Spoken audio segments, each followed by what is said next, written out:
ಇವತ್ತು ನಮ್ಮ ಭಾರತ ದೇಶದ 2026-27 ಸಾಲಿನ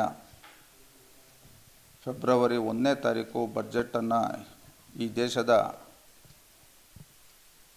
ಆರ್ಥಿಕ ಇಲಾಖೆ ಸಚಿವರು ಇವತ್ತು ಮಂಡಿಸಿರೋದನ್ನು ನಾವು ಗಮನಿಸಿದ ಸಂದರ್ಭದಲ್ಲಿ ಇವತ್ತು ನಮ್ಮ ದೇಶ ಅತಿ ಶೀಘ್ರದಲ್ಲೇ ಇವತ್ತು ಇಡೀ ಜಗತ್ತಿನಲ್ಲಿ ಇವತ್ತು ಆರ್ಥಿಕವಾಗಿ 3ನೇ ಸ್ಥಾನಕ್ಕೆ ಹೋಗ್ತಕ್ಕಂಥ ಒಂದು ಸಿಚುವೇಶನ್ ಬಂದಿದೆ. ಈಗ ಎಲ್ಲಕ್ಕಿಂತ ಮಿಗಿಲಾಗಿ ಇವತ್ತು ಕೇಂದ್ರ ಬಜೆಟ್ನಲ್ಲಿ ಇವತ್ತು ರೈತರಿಗೆ ಮತ್ತು ಮಾಧ್ಯಮದ ಕುಟುಂಬಸ್ಥರಿಗೆ ಇವತ್ತು ಅನುಕೂಲ ಆಗೋ ರೀತಿಯಲ್ಲಿ ಇವತ್ತು ಕೇಂದ್ರ ಬಜೆಟನ್ನು ಇವತ್ತು ನಮ್ಮ ಕೇಂದ್ರ ಆರ್ಥಿಕ ಸಚಿವರು ಇವತ್ತು ಘೋಷಣೆ ಮಾಡಿದ್ದಾರೆ.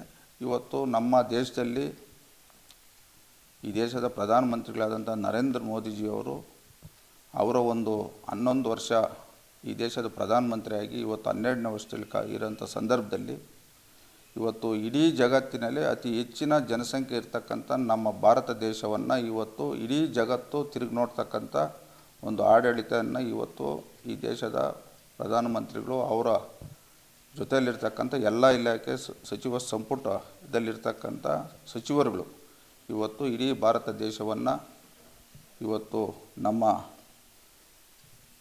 ಪ್ರಪಂಚದಲ್ಲಿ ಇವತ್ತು ಒಂದು ಒಳ್ಳೆಯ ರೀತಿಯಲ್ಲಿ ಎಲ್ಲ ರೀತಿಯಲ್ಲಿ ಇವತ್ತು ಆರ್ಥಿಕವಾಗಿರ್ಬೋದು, ವೈಜ್ಞಾನಿಕವಾಗಿರ್ಬೋದು ಮತ್ತು ತಂತ್ರಜ್ಞಾನಿಕ ಇರ್ಬೋದು ಈ ದೇಶದ ವಿದ್ಯಾವಂತರು ಮತ್ತು ವಿದ್ಯಾರ್ಥಿಗಳ ಮೇಲೆ ಇವತ್ತು ಹೆಚ್ಚಿನ ಗಮನವನ್ನು ಹರಿಸಿ ಇವತ್ತು ಶಿಕ್ಷಣ ಆರೋಗ್ಯಕ್ಕೆ ಹೆಚ್ಚಿನ ಒತ್ತನ್ನು ಕೊಡ್ತಾ ಇದ್ದಾರೆ. ಇವತ್ತು ನಮ್ಮ ರಾಜ್ಯಕ್ಕೂ ಸಹ ಇವತ್ತು ಕೇಂದ್ರ ಬಜೆಟು ಮಂಡನೆ ಆದಂಥ ಸಂದರ್ಭದಲ್ಲಿ ನಾವು ಗಮನಿಸಿದಾಗ ಇವತ್ತು ರೈತರಿಗೆ ಮೊದಲನೇ ಆದ್ಯತೆ ಸಿಗ್ತಕ್ಕಂಥ ಇವತ್ತು ಹಲವಾರು ಯೋಜನೆಗಳು ಇವತ್ತು ಪ್ರಧಾನಮಂತ್ರಿ ನರೇಂದ್ರ ಮೋದಿಜಿಯವರು ಕೊಟ್ಟಿದ್ದಾರೆ.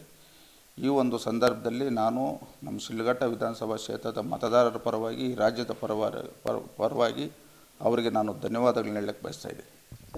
ಇವತ್ತು ನಮ್ಮ ಪಕ್ಷದ ರಾಷ್ಟ್ರೀಯ ಅಧ್ಯಕ್ಷರು ಈ ದೇಶದ ಮಾಜಿ ಪ್ರಧಾನಮಂತ್ರಿಗಳು ದೇವೇಗೌಡರು ಸಾಹೇಬರು ಅವ್ರದಿನ್ನ ಅಲ್ಪ ದಿನ ಅಧಿಕಾರ ಇವತ್ತು ರಾಜ್ಯಸಭೆ ಸದಸ್ಯರಾಗಿ 40 ದಿನದಲ್ಲಿ ಇವತ್ತು ಅವ್ರು ಮುಕ್ತಾಯ ಆಗ್ತಿರೋದ್ರಿಂದ ಅವರೊಂದು ಕಡೆ ಪಾರ್ಲಿಮೆಂಟಲ್ಲಿ ಇವತ್ತು ನಮ್ಮ ರಾಜ್ಯದ ನೀರಾವರಿಗಳ ಸಮಸ್ಯೆ ಬಗ್ಗೆ ಇವತ್ತು ಪ್ರಧಾನಮಂತ್ರಿ ನರೇಂದ್ರ ಮೋದಿಜಿಯವ್ರನ್ನ ಮತ್ತು ನೀರಾವರಿ ಸಚಿವರನ್ನ ಇವತ್ತು ಮನವೊಲಿಸಿದ್ದಾರೆ. ನಮ್ಮ ರಾಜ್ಯದಲ್ಲಿರ್ತಕ್ಕಂಥ ನೀರಾವರಿಗೆ ಸಂಬಂಧಪಟ್ಟಂಥ ಕಾಮಗಾರಿಗಳಿಗೆ ನೀವು ಕೂಡಲೇ ಇದನ್ನ ನೀವು ಕೈಗೆತ್ತಿಕೊಳ್ಬೇಕು, ಇದಕ್ಕೆ ವಿಶೇಷ ಅನುದಾನವನ್ನು ಕೊಡಬೇಕು. ನಮ್ಮ ರಾಜ್ಯದ ರೈತರು ಪಡ್ತಾ ಇರ್ತಕ್ಕಂಥ ಕಷ್ಟವನ್ನು ಇವತ್ತು ತಾವು ಗಮನಿಸಿ ಇವತ್ತು ನೀವು ಈ ಕರ್ನಾಟಕ ರಾಜ್ಯದಲ್ಲಿ ನೀರಾವರಿಗೆ ಹೆಚ್ಚಿನ ಆದ್ಯತೆಯನ್ನು ಕೊಡಬೇಕಂತೇಳಿ ಇವತ್ತು ಮಾನ್ಯ ನಮ್ಮ ದೇವೇಗೌಡರು ಸಾಹೇಬರು ಮಾತಾಡಿದ್ದಾರೆ.